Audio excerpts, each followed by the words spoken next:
Hey, it's Lily. Let's just listen to a story together. Sometimes the people we trust the most hide the darkest secrets. This is the story of a woman who seemed to have the perfect family life online. But behind the posts and hashtags, she was meeting another man in parking lots and parks. Told through the eyes of her protective sister-in-law, we'll uncover how lies, Uber receipts, and hidden messages slowly tore two families apart. Stay with me, because the truth here is more shocking than you think. The night I decided to become a detective started with a candle that smelled like vanilla frosting and a notification buzz that didn't belong to me.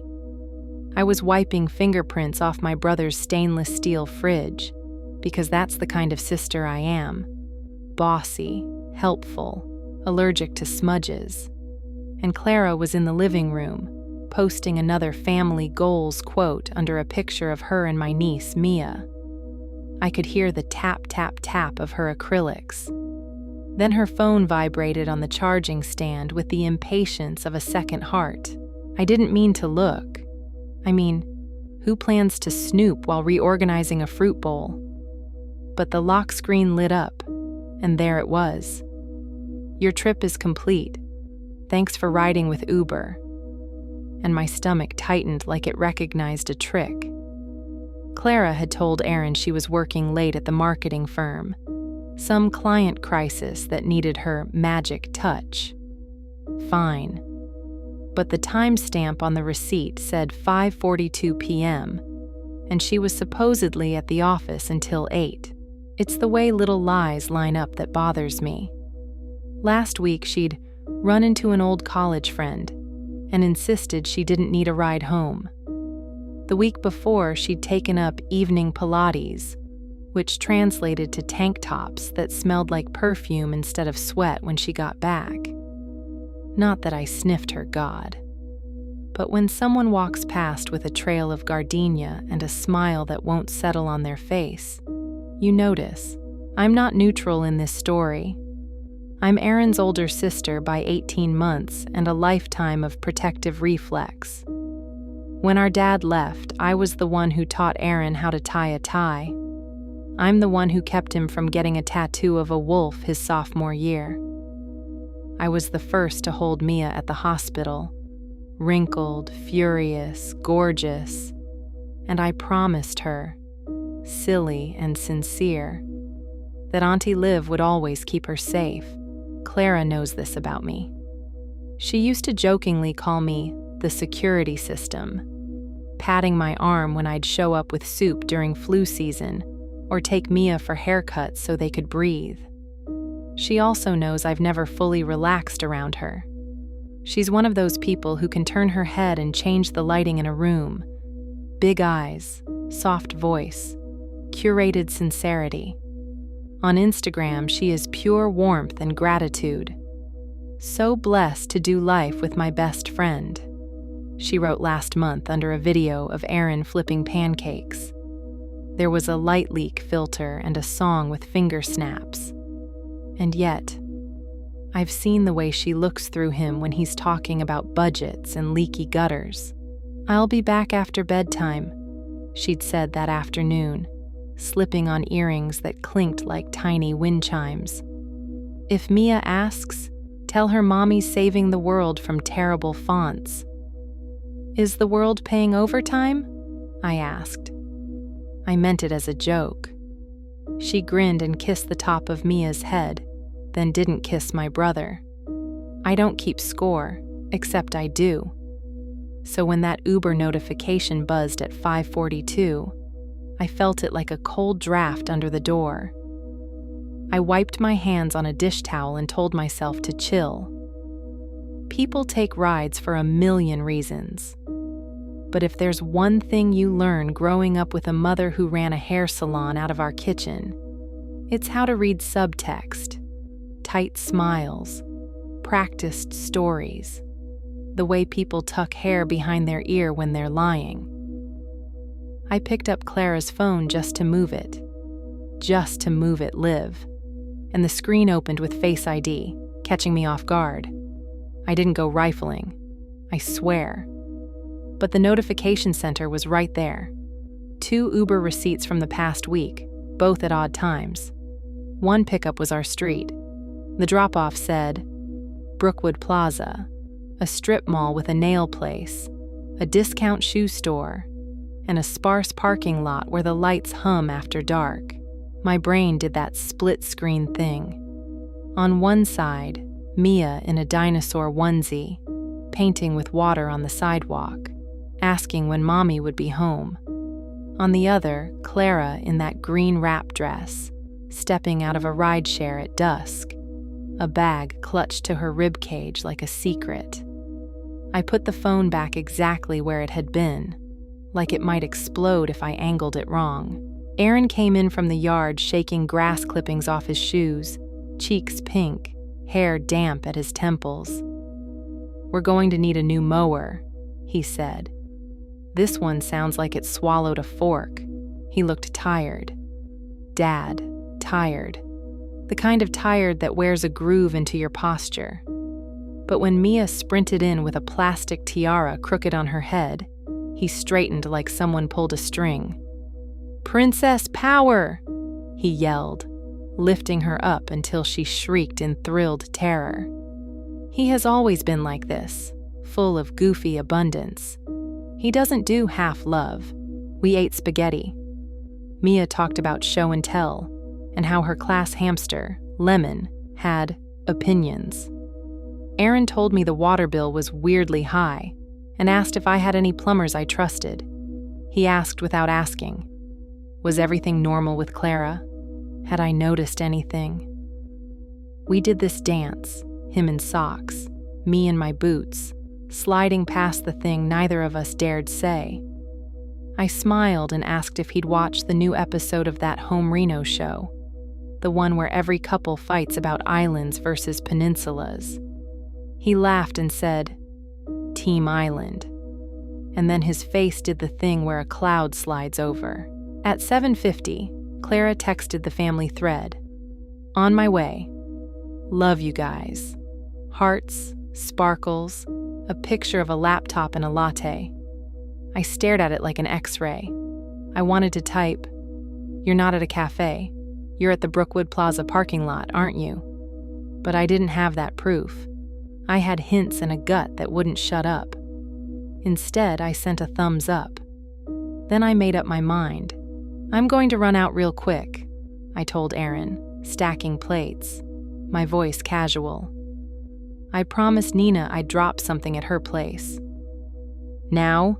It's basically on my way home," I lied, because Nina lives in the opposite direction.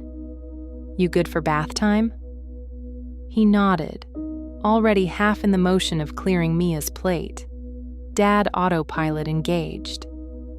"Always." He kissed Mia's head again. Her hair smelled like watermelon shampoo and crayons. I swallowed guilt. The evening was turning that suburban blue, the color of unwatered lawns and television flicker. I slipped into my car, rolled down the windows, and told myself a story. Maybe Clara was taking Ubers to the gym near Brookwood. Maybe she was watching sunsets in the Target parking lot. Maybe she was buying t-shirts that said "Mama Bear" from the discount rack. The steering wheel felt sweaty under my hands. Brookwood Plaza isn't a place you go to be seen. Half the storefronts are empty. The letters on the PHO 88 sign are missing bulbs. There are exactly 3 trees, each trying to grow out of a concrete square. I parked 2 lanes over from the nail place and pretended to scroll on my phone. I didn't know what I was waiting for until a black Prius pulled in and my pulse spiked like a fire alarm. The car idled. 2 doors opened almost at once. Clara in the green wrap dress, hair twisted up, stepping out like a commercial for careful decisions. And then, someone else. A man. He looked around in that way people do when they're trying to look casual. Baseball cap, clean sneakers, a jacket that still had the fold lines in the sleeves. He wasn't movie star handsome. He was normal handsome, the kind you get used to having coffee with. My throat went dry. They didn't touch. Not really. She adjusted her tote bag. He did that stupid half-wave men do when they're nervous. But it was everything in the air between them, the charge of it, that told me what I needed to know. The space felt crowded with unspoken sentences.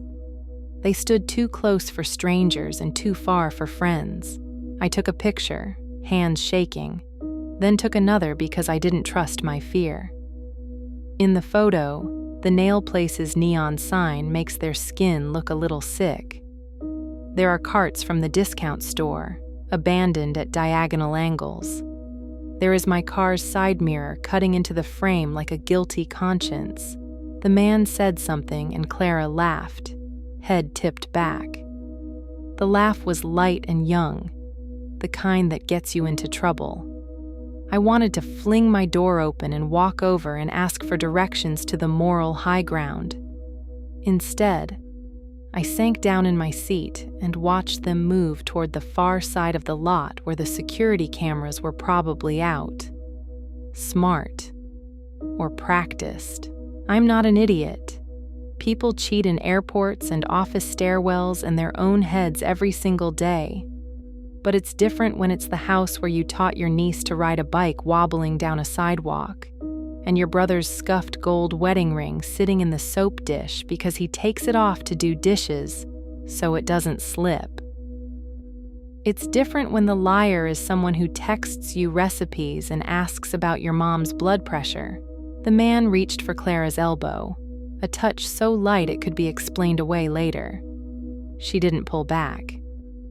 They angled toward a row of cars and stopped beside a dusty Corolla. He leaned on the trunk like it was a bar they'd agreed to meet at. I wondered if he had a ring in his pocket and whether it burned him. I took another picture. My phone felt heavy with it, and then something happened I didn't expect. Clara reached into her tote and pulled out a card, a greeting card. She handed it to him with both hands like it mattered. He opened it, read, and smiled without showing teeth. He slid the card back into the envelope carefully, like he intended to keep it. Who writes cards at the beginning of a betrayal? Who keeps stationery in a tote like a teenager? My brain started building a profile. He's a coworker. He's her spin instructor. He's the new neighbor who asked to borrow hedge clippers and never returned them. Every possibility made me angrier. I took pictures of their shoes, their shadows. I felt like my heart was a drum line. Clara said something and gestured toward the horizon, and I followed her hand and realized the sky was ridiculous. Pink ribbons, soft clouds, the kind of evening that makes people believe in second chances. They didn't kiss. They didn't need to. They exchanged a look that was noisier than a shout. I was shaking so hard I almost dropped my phone when my screen lit up. Aaron, did Clara say she'd be late? Mia fell asleep waiting. The text put a lump in my throat that tasted like metal. I typed and erased 3 things, then settled on. She just texted me. On her way. Another lie to cushion his fall. I hated myself for how fluent I was becoming. They separated like magnets losing their pull. Clara slipped into the Prius. He got into the Corolla. 2 engines. 2 sets of headlights. I waited until they were gone, then sat there until my breathing slowed enough to drive. On the way back, I pulled into a grocery store lot to calm down, but another notification came through and hooked me all over again. Uber. Your driver, Alex, is arriving now. I stared. Alex. My eyes ran over the capital letters like they could be rearranged into cents. Alex. It could be anyone. It probably was anyone. But it felt like too much of a detail to ignore. I went home through streets that were performing as if nothing had happened. Sprinklers stuttering, dogs doing their last patrol, kids negotiating one more minute on scooters. I parked 2 houses down to give myself 30 seconds to become the version of me who hadn't seen what I'd seen. Inside, Clara had already shed the wrap dress and was in leggings, hair in a low ponytail, smelling like that vanilla candle, and maybe, something else beneath it. The bite of someone else's cologne clinging to her sleeve. She was rinsing a wine glass like it had personally offended her. "How was Nina?" she asked brightly. "Good," I said, and it came out flat. Aaron was on the couch, one arm flung over his eyes, the other anchored around the sleeping weight of Mia, who had drooled a damp half-moon on his t-shirt. His chest rose and fell like a slow apology. The TV was paused on a home Reno couple arguing about brass hardware. "You okay?" Clara asked me in a lower voice, like we were co-conspirators in a normal evening. She tucked a strand of hair behind her ear. I watched her watch me. She is not stupid. She knows I'm a human lie detector with a hair trigger. She also knows how to play to the crowd. I went to the bathroom and splashed water on my face like people do in movies when they've just witnessed a car crash. In the mirror, I looked exactly like myself. Dark hair clipped up, old hoodie, eyes narrowed like I was trying to read a menu from far away. I told myself, pick a lane, tell him now, tear off the bandage, or collect more proof, because no one wants to be wrecked by a hunch and a few grainy photos in a parking lot. I dried my face and decided on a third, awful lane. I would sleep on it, inhale the night, and wake up with a plan. That's what adults do, right? They don't sprint into rooms with accusations. They build a case. In the morning, I slipped into the rhythm of the house like I always do when I crash here. Coffee machine burbling, the smell of toast trying to be comforting, Mia's cereal crunching loud enough to wake the neighbor's cat. Clara made a big show of kissing Aaron's cheek and telling him she loved him, her eyes damp, movie soft. It almost worked on me, and I'm the one with pictures in my phone.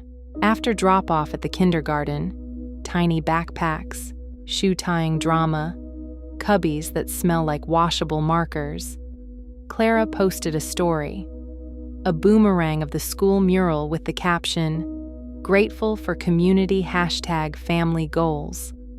Hearts floated across toddler's stick figure art. I could see her reflected in the glass. She'd angled herself to catch the good light. I should have gone to work. Instead, I sat in my car with the engine off and opened her public profile again, scrolling through squares of curated domestic bliss. Under a picture from last spring, a picnic at the park, Mia blowing a dandelion into the wind, there was a comment from someone named Alex T. Perfect day. It could have been a coworker, an old friend, a cousin. It could have been nothing. I tapped Alex T's profile. Locked, of course. Profile pic. A generic landscape in the corner of a stroller handle. The username was something like Alex_T_mornings. If you listened closely in the cabin of my car, you could hear the sound of 1,000 dots connecting themselves. I told myself to stop. Then I did the stupid thing that becomes the necessary thing. I drove back to Brookwood Plaza at lunchtime. The lot was busier, and the shadows were shorter. I parked near the nail place again and pretended to be on a call. After 10 minutes of hating myself, I saw him. The baseball cap, the clean sneakers. He was alone, walking like his mind was elsewhere, cracking his knuckles as he crossed the asphalt. He went into the faux place and came out with a to-go bag, then sat in his car and waited. My skin prickled. Waiting is a verb you can deny later. I had enough pictures. What I didn't have was a name. I told myself I didn't need one. Then, like the universe decided to speed things up, my text tone chimed. It was the kindergarten parents group chat, the one that exists for bake sale reminders and mild panics about head lice. Susan wrote, FYI, anyone else get the field trip form? Due Friday, a dozen, got it, responses. Then a photo from the teacher of the kids walking in a wobbly line to the playground, tiny bodies like punctuation marks. My eyes did that automatic scan, hunting for Mia's pink rain boots. I found her near the back, holding hands with a boy in a striped hoodie. In the foreground, blurred but unmistakable, was a man pushing a double stroller past the fence. Baseball cap, clean sneakers, that jacket with the fold lines. He looked up, like he felt the camera's attention through the chain link, and in the half-second before the photo ended, I saw his face clearly for the first time. I froze so completely that my fingertips went numb. I knew him. Not from work or a coffee shop. From the hallway where we hang coats at pickup. From the birthday party with the rented bubble machine. From the small talk about snack policies and how early 5-year-olds wake up. He was one of the kindergarten dads. I dropped my phone onto the passenger seat as if it had bitten me, heart banging so loudly I was sure people could hear it. The faux bag in his car tilting, the Uber notifications, the field trip thread, the picture of the mural. All the stupid puzzle pieces clicked with a cruel little sound. I had my proof, and now the proof had a name I could almost say out loud. I pressed my palms to the steering wheel and stared straight ahead, because if I let myself look anywhere else, even at the sky, which had the nerve to be a perfect blue, I was going to march, right then, into a classroom with tiny chairs and blow up my brother's life in front of a bulletin board about sharing. I was going to tell him everything tonight, slam the pictures down on the table, get him out before anyone could say the word phase. Then my phone buzzed again. A new email. Uber receipt. Trip from Brookwood Plaza to Maple Ridge Park. Time: 12:21 p.m. Destination: the park 2 blocks from the kindergarten with the duck pond and the bench where the parents drink terrible coffee. Clara didn't get notification emails on my phone, obviously. But Aaron and Clara share a family email for receipts. The same one that forwards school newsletters to me when they forget. The subject line blinked at me, bright as a siren. My breath shortened into pieces. I had the dilemma I'd been dreading, gift-wrapped in metadata. Do I tell Aaron now, rip out the floorboards before the rot spreads? Or do I collect everything? Names, times, screenshots of family goals posts next to maps of parking lots, before I bring the whole truth to his kitchen table. I turned the key in the ignition. The engine coughed awake. My hands were steady in that way they get when I'm too angry to shake. I checked my mirrors, eased out of the spot, and felt the car click into drive like a promise. I chose. And as I pulled onto the street that leads straight to Maple Ridge Park, where the benches all have little brass plaques with family names, I realized I wasn't the only one making decisions today. Because in the rearview mirror, a familiar black Prius changed lanes and slid in behind me, 2 car lengths back, as if we were a slow, deliberate parade headed toward the same sweet, ordinary disaster. I tailed the Prius like a suburban spy with a grudge, which, I'll admit, is exactly what I was. The roads between Brookwood Plaza and Maple Ridge Park are a monopoly board of sameness. Cul-de-sacs, mailboxes in matching fonts, the occasional flamingo in a garden like a rogue neon idea. Every stop sign felt like it was daring me to be rational. At the park, the midday crowd was thin. A few retirees walking laps, 2 teenagers pretending not to be on a date, a mom in sunglasses LARPing as invisible while her toddler ate sand. The duck pond did its polite shimmer thing. I parked under a maple that had started to turn at the edges, like it knew something about decay. The black Prius slid into a spot 3 rows down. Clara stepped out, fresh lipstick, hair tidy in a low pony. If you'd frozen her in that moment and put her on a dental office wall, she would have sold a lot of floss. Then came him. Baseball cap, clean sneakers, that jacket. Already there, leaning against the rail, a to-go coffee cupped like a secret. His face in daylight was more ordinary than the parking lot had made it. Ordinary is the most dangerous kind of handsome. It moves through PTA meetings without tripping alarms. They did the no-touch choreography again. The careful gap. The not-quite-friends stance that screams we are right on the edge. I stayed in the car, phone on silent, seat pushed back so the rear view wouldn't catch me looking like a vengeance goblin. Across the pond, a pair of ducks made the kind of conversation that sounds like someone stepping on a squeaky toy. Clara laughed at something he said, and it carried just enough for me to hear the shape of it. She took the coffee from him, lifted the lid, inhaled. The gesture was intimate in a way that made my teeth hurt.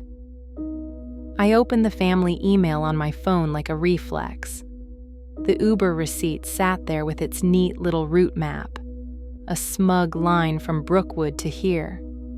My thumb hovered over Aaron's contact photo, him and Mia on a carousel, both mid-laugh, and my whole body became a scream that couldn't exit through my mouth.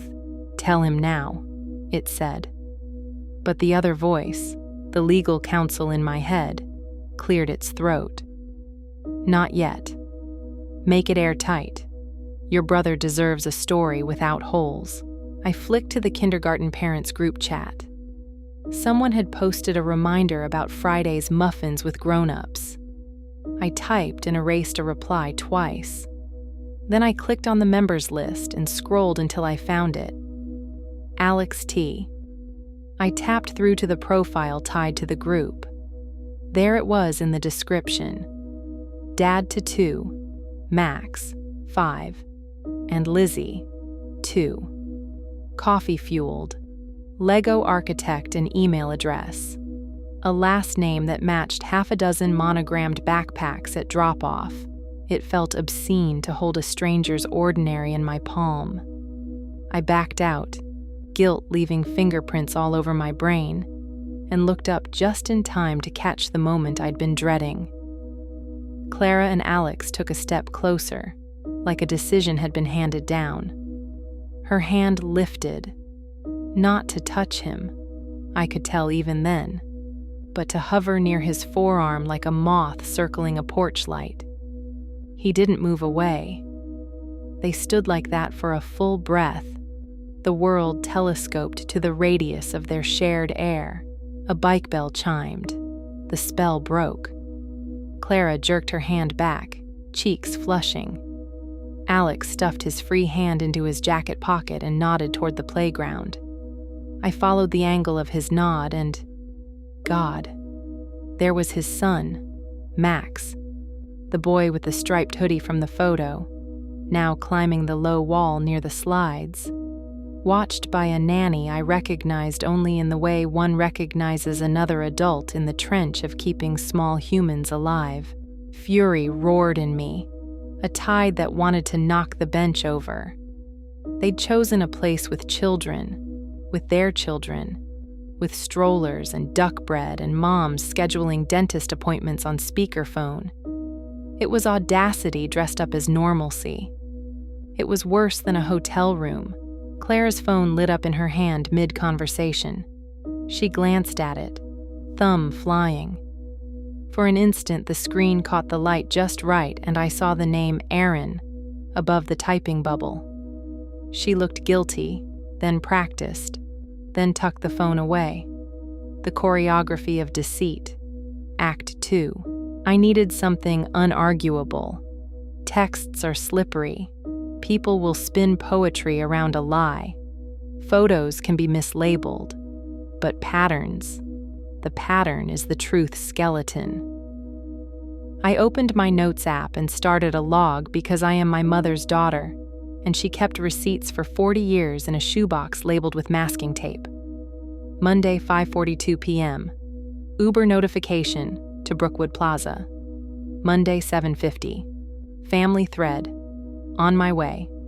8:10 p.m. Arrives home. Tuesday, 12:21 p.m. Uber to Maple Ridge Park.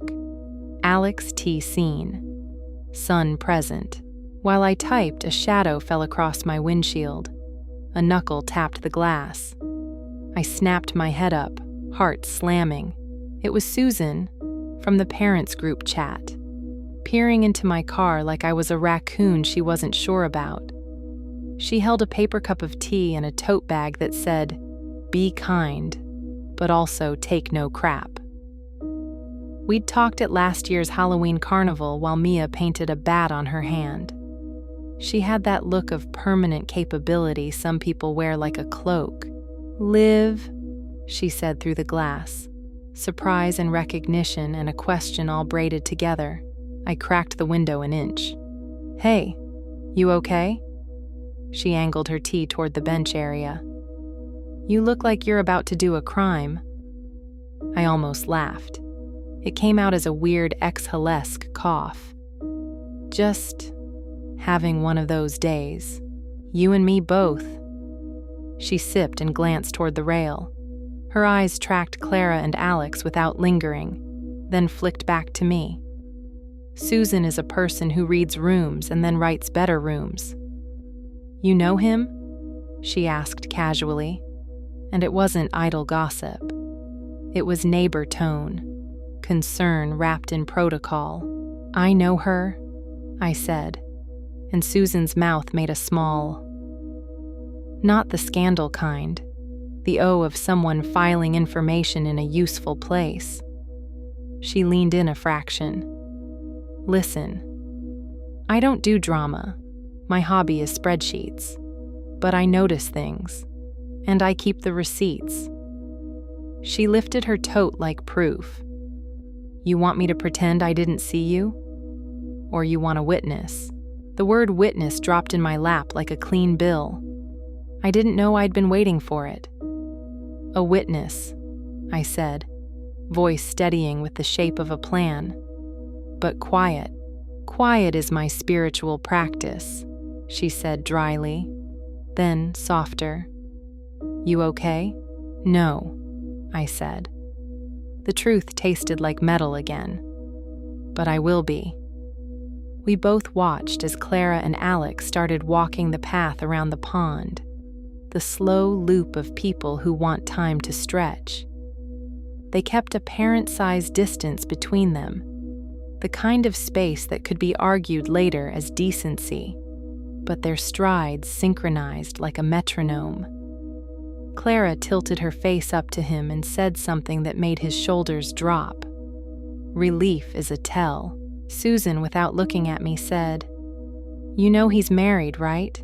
The air went thinner. "He's married?" "Rachel," she said. "She's the one who organizes the winter coat drive. 2 kids. She's nice." The word nice had gravity on it. In Momlandia, nice is the kind of credential that gets you elected to things. I've seen him here on Tuesdays and Thursdays around lunch. I assumed flexible work. Today's Wednesday, so either I'm wrong or he wanted extra ducks. The log in my phone added itself. Married. Rachel. Coat drive.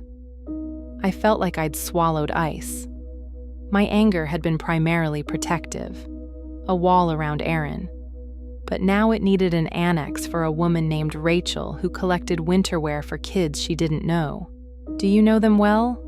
I asked, still staring out the window as if stillness could make me invisible, enough to wave, send a casserole when the youngest had RSV.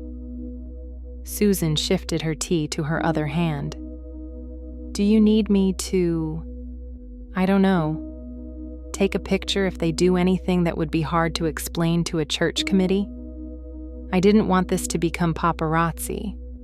I wanted it to become court.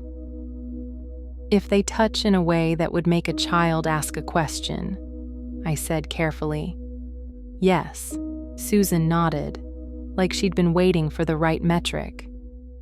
Out on the path, Clara brushed a leaf off Alex's shoulder without thinking, and both of them startled at the intimacy of it. A beat later, she laughed it off, palms up, apologizing to the air. He said something fast and quiet, his mouth tight. That's what guilt looks like when it hasn't been named yet. We watched them finish the loop. At the bench near the playground, they stopped. Alex took out his phone, thumbs moving. My phone buzzed on cue. Parents chat. A meme about the lost and found being the size of a small country. He laughed down at his screen and it punched me in the throat. How the ordinary continues while the extraordinary betrayal hums. Clara checked her watch. The spell of lunch hour was almost over. She leaned in, closer than she had all morning, her voice low. He nodded. They didn't hug. They didn't kiss. They did something worse. They agreed to do this again. You could see the calendar in their eyes. Susan placed her tea on my hood like a paperweight. "Look," she said. "Whatever you decide, you didn't put the match to this. And you're not obligated to burn yourself to put it out." "I'm going to tell my brother," I said, because speaking it made it real. "When?" "Soon," I said. That useless word. "Today feels like the day you open the door to a room you've been avoiding." "Then I'm here if you need me to. I don't know, bring over soup. Or hide a shovel." She blinked. "Kidding." Bad joke. "Soup." I managed a smile that didn't quite show up. "Thank you." She moved on, the unshowy kindness of people who bring casseroles looping behind her. I exhaled, felt the ache in my jaw from clenching it. Clara and Alex split. Her to the Prius, him to the Corolla. Engines, headlights, the ballet of guilt dispersing. I followed Clara at a distance onto Maple Ridge, then peeled off down Birch so she wouldn't clock me. My hands shook until I grip cramped. At a red light, my phone lit with a text from Clara in the family thread. Grabbing groceries before school pickup. "Any requests?" Healthy habits. The bosh of it. The nerve. Aaron replied, "Maybe pasta for tonight?" And a heart. I drove straight to my apartment, paced for 7 minutes like a caged dog, then opened my laptop. If I was going to detonate a marriage, I could at least make the PowerPoint pretty. Not literally. I'm not a sociopath. But I created a folder called Thursday, because naming the day felt like choosing the battlefield, and dragged in the photos and the screenshots, the Uber receipts, the park pic with the stroller in frame, a screen recording of Alex's parents' profile showing the email with the telltale TI typed timestamps on each image in big plain font. Halfway through, a new email pinged. Subject: Uber receipt. Trip from Maple Ridge Park to... The destination field was blank in the subject line, cut off by the preview length. My stomach scraped my spine. I clicked. To our street. I rubbed my face. The audacity had exited the chat and been replaced by contempt.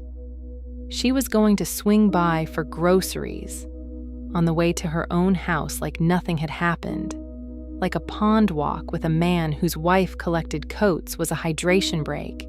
I closed the laptop with more force than necessary and put my forehead on the cool metal for a moment. The plan had been to tell Aaron once, privately, with facts. The plan had not included my hands shaking as I dialed his number because I couldn't stand the thought of Clara's voice filling his kitchen again before mine did. He picked up on the first ring. "Hey," he said, warm, clueless, the kind of hello that is about to be carved into memory. "Everything okay?" "You left your water bottle here." Mia put a sticker on it. "I need to talk to you," I said, voice steady in that way that means you're holding a heavy box and pretending it's nothing. "Today, without Clara." He heard it. He knows my registers. A pause, the sound of his breath recalibrating. "Is Mia okay?" "She's fine," I said quickly. "It's something else." "Okay," he said, softening to brace. "Now? Yes." I would have launched myself through his window if he'd said later. "Come by," he said. "Clara just texted that she's stopping for groceries." I drove like I had a police escort. The air in my car felt too thin. The street looked absurdly bright. I parked in his driveway, the oil stain shaped like the state of Texas grinning up at me. And I had that dumb thought you have before you break bad news. I should have brought a cake. People bring cake for funerals.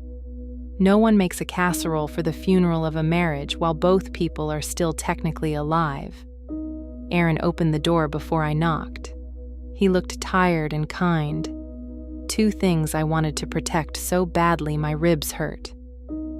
"Liv," he said, stepping aside, the way he always does, like I live there part-time. "You're scaring me." "I'm sorry," I said. And I was, in all the ways, for all the things none of us had chosen and some of us had. He led me to the kitchen table, the scene of so many pancakes and arguments about screen time, and the experiment where Mia tried to grow a gummy bear in water. He sat. I sat. My hands left printy little damp ovals on the tabletop. "What is it?" he asked.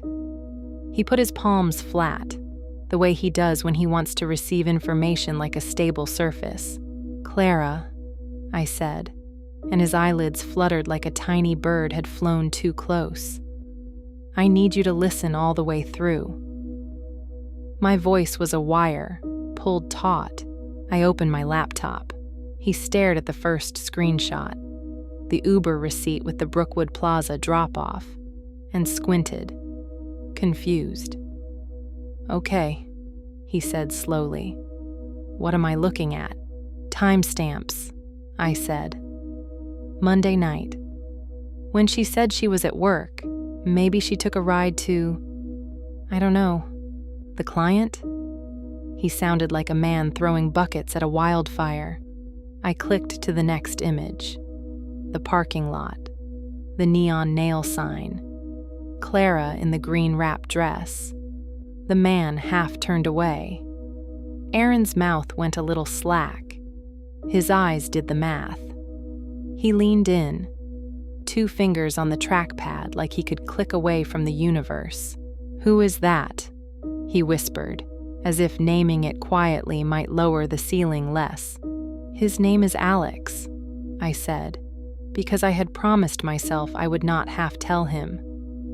"He has a son in Mia's class. He's married to Rachel." Aaron's hand came up as if someone had thrown something at his face. "No," he said. "No, that's... You must be mistaken, Liv. Clara wouldn't... Clara... She wouldn't. With someone from..." He couldn't finish the sentence.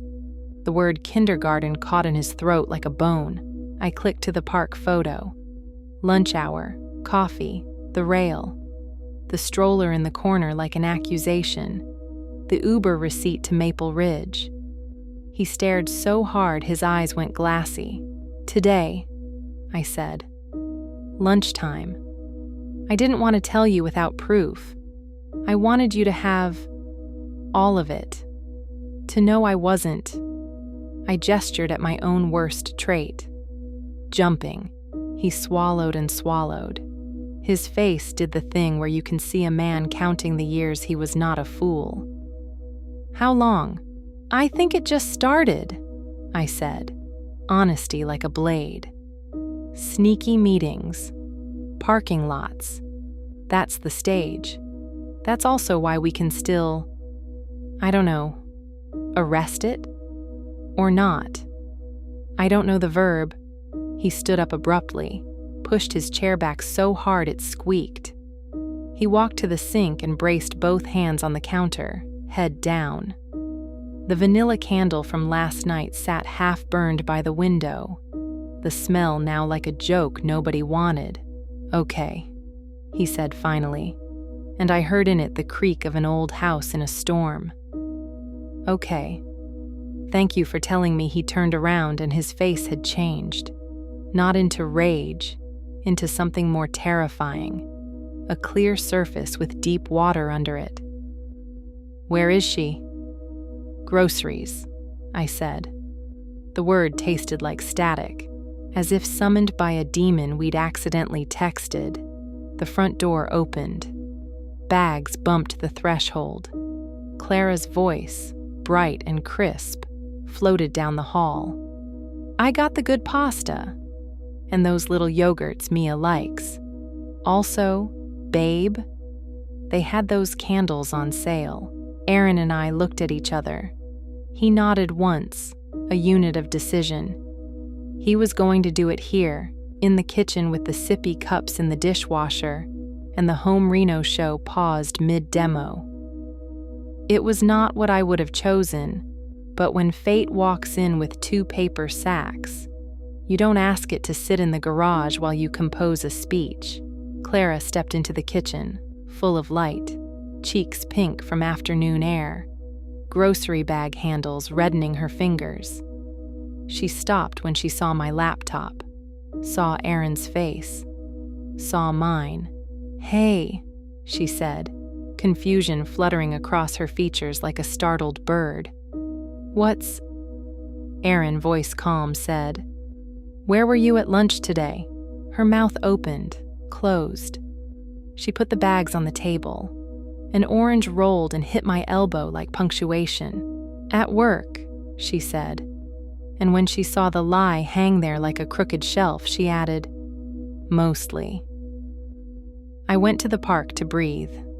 "It's been a day." "With Alex," he said, and the name in his mouth made the room tilt. Color drained from Clara's face so fast it made a sound only I heard.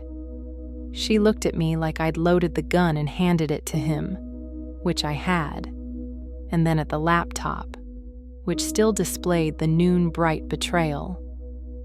She closed her eyes for a heartbeat longer than a blink, and when she opened them, she wore another face. Not innocence, not denial, but the costume of a woman who had rehearsed and hated the lines. "Can we talk privately?"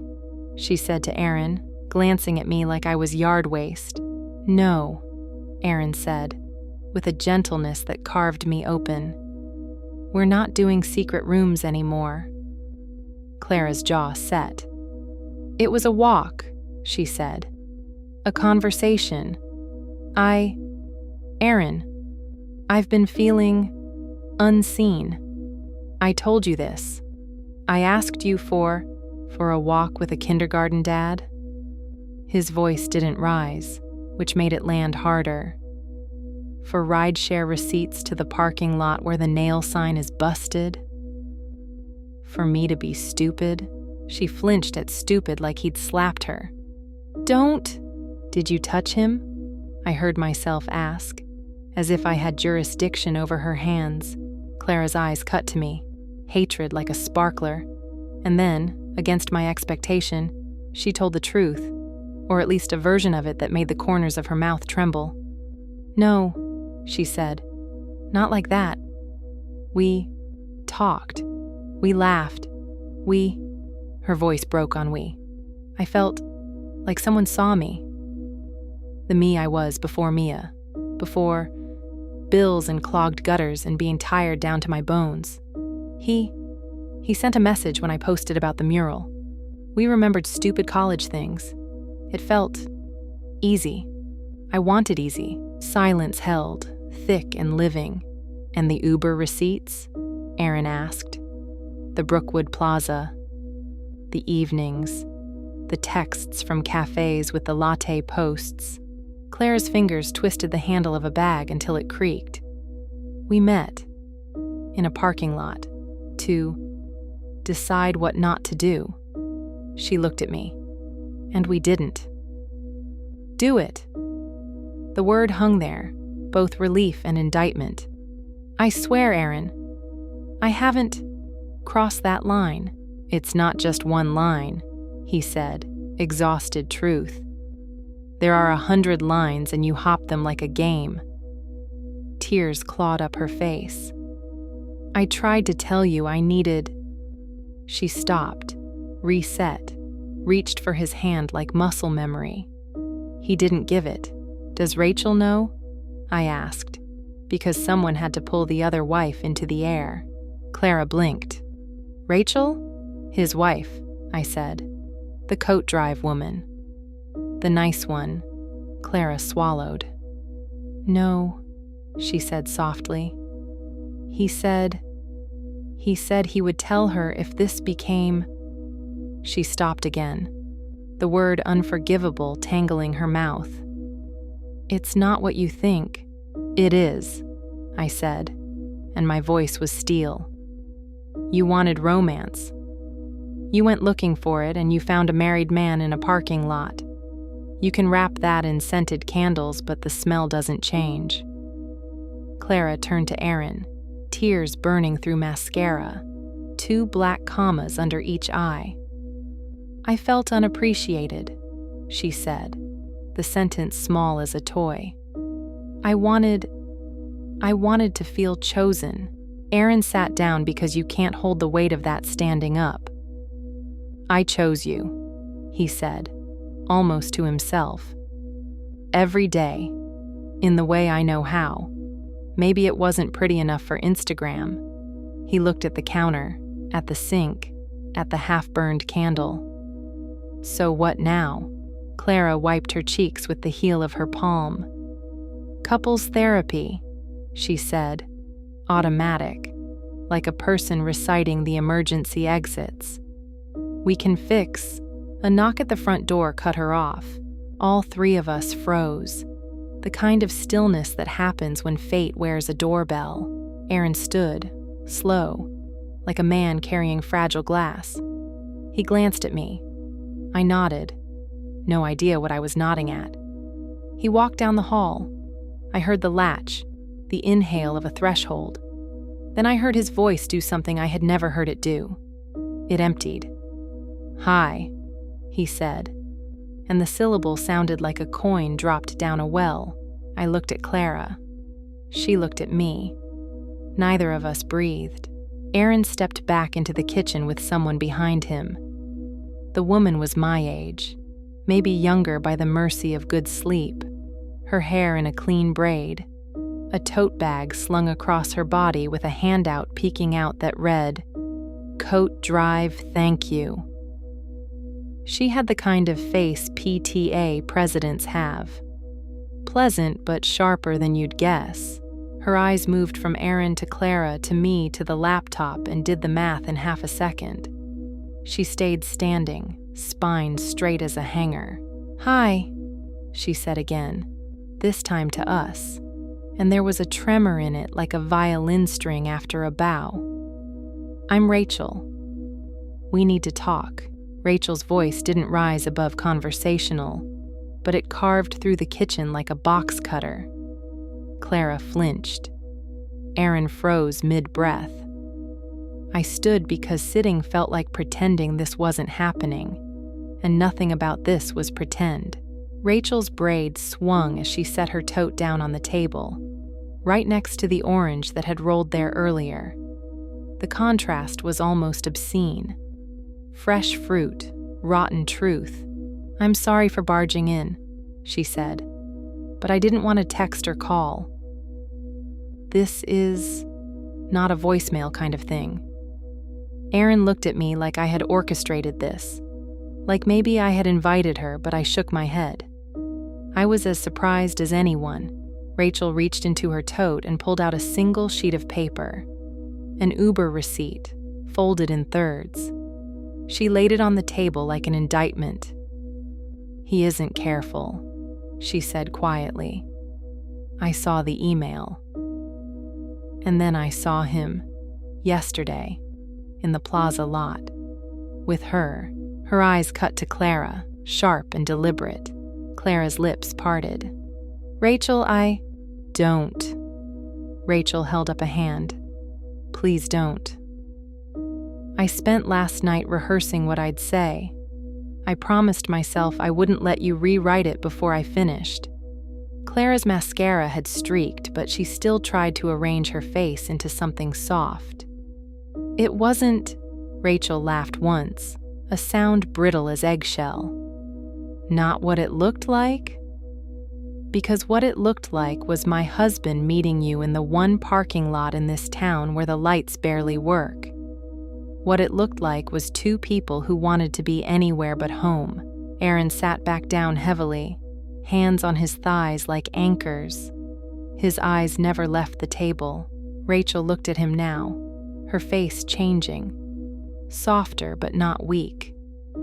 "Erin, I'm so sorry. You didn't deserve this. Neither did Mia. Neither did my kids. None of us signed up for this humiliation." Something in me cracked then.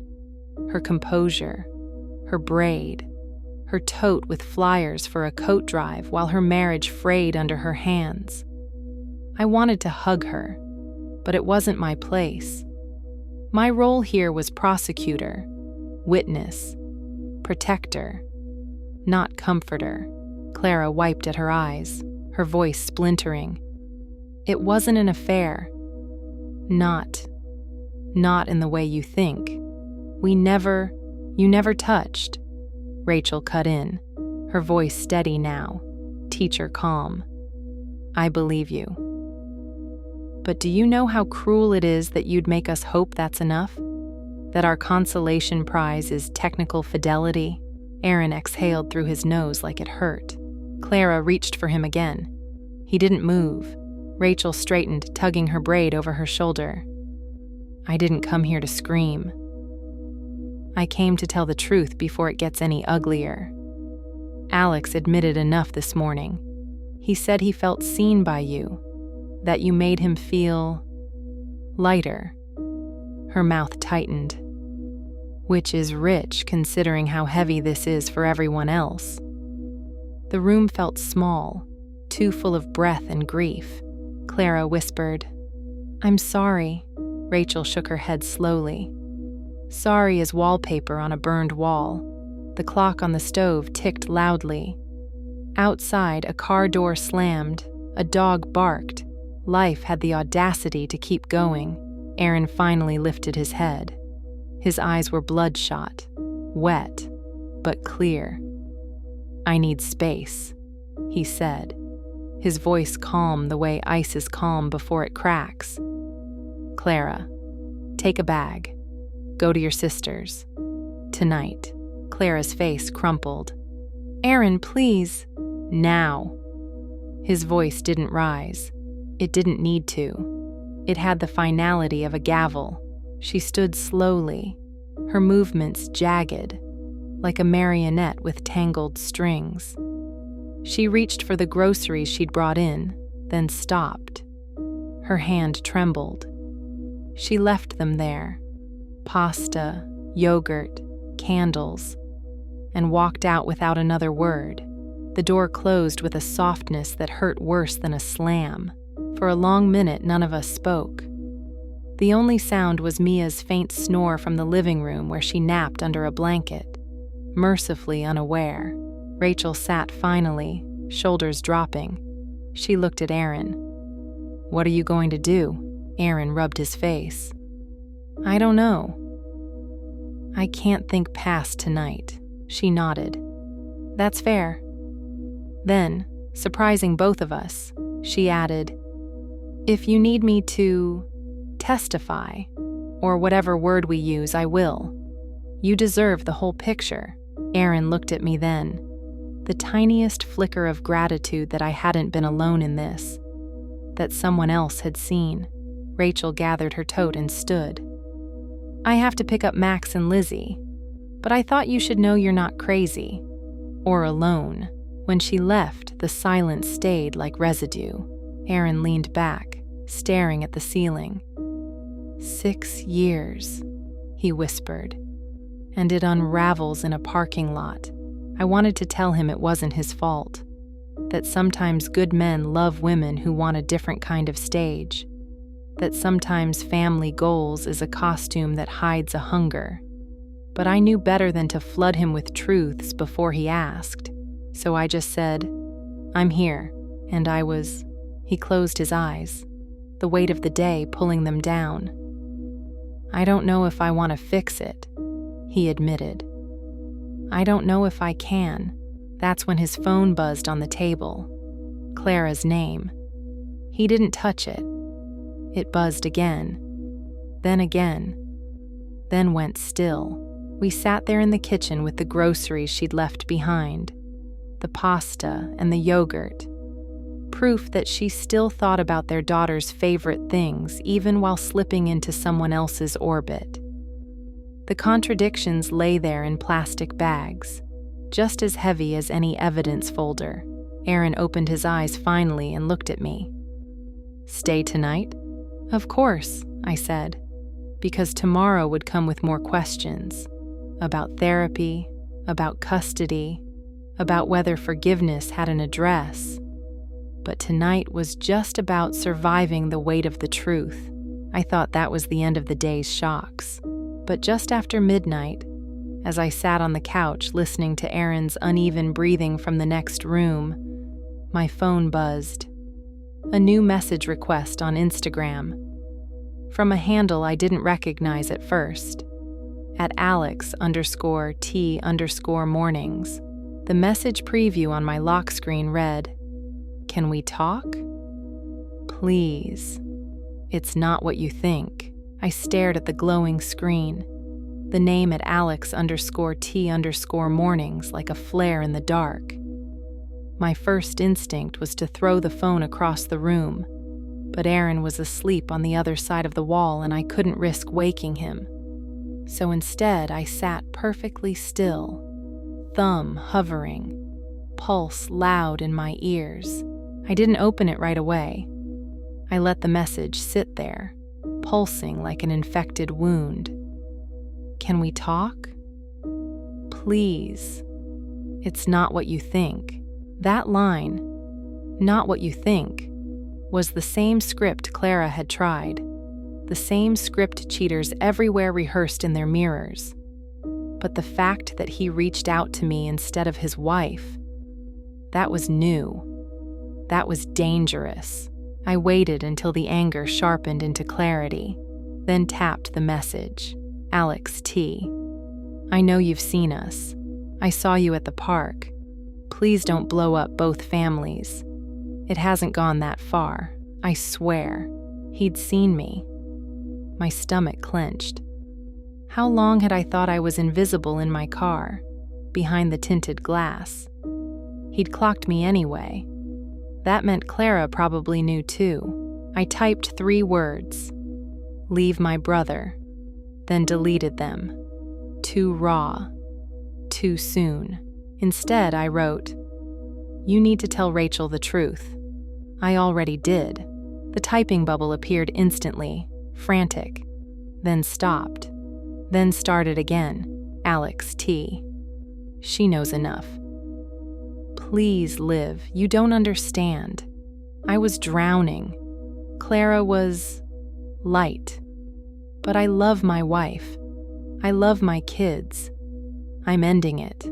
I could almost hear his practiced sincerity bleeding through the text, the same tone he probably used when convincing Rachel to let him off the hook for being late at work. I didn't respond. I blocked him. Let him try to sell his half-truths to someone else. But I didn't sleep. Not really. I drifted in shallow dozes on the couch, startled awake by every buzz from my phone, every creak of the house. By dawn, my body felt wrung out, my brain buzzing with questions I wasn't ready to ask. Aaron came into the kitchen at 7, hair mussed, eyes ringed, looking a decade older than yesterday. He poured coffee like a man performing survival rituals. He didn't mention Clara's texts from the night before. He didn't ask about Rachel. He just sat across from me, hands wrapped around his mug like it might warm more than just his fingers. Mia padded in, dragging her blanket, thumb in her mouth. She climbed into Aaron's lap and whispered, "Where's Mommy?" Aaron's throat worked. He glanced at me. I held his gaze, silently telling him he didn't have to answer yet. He pressed his lips to Mia's hair. "Mommy's at Auntie's," he said gently. "She'll see you soon."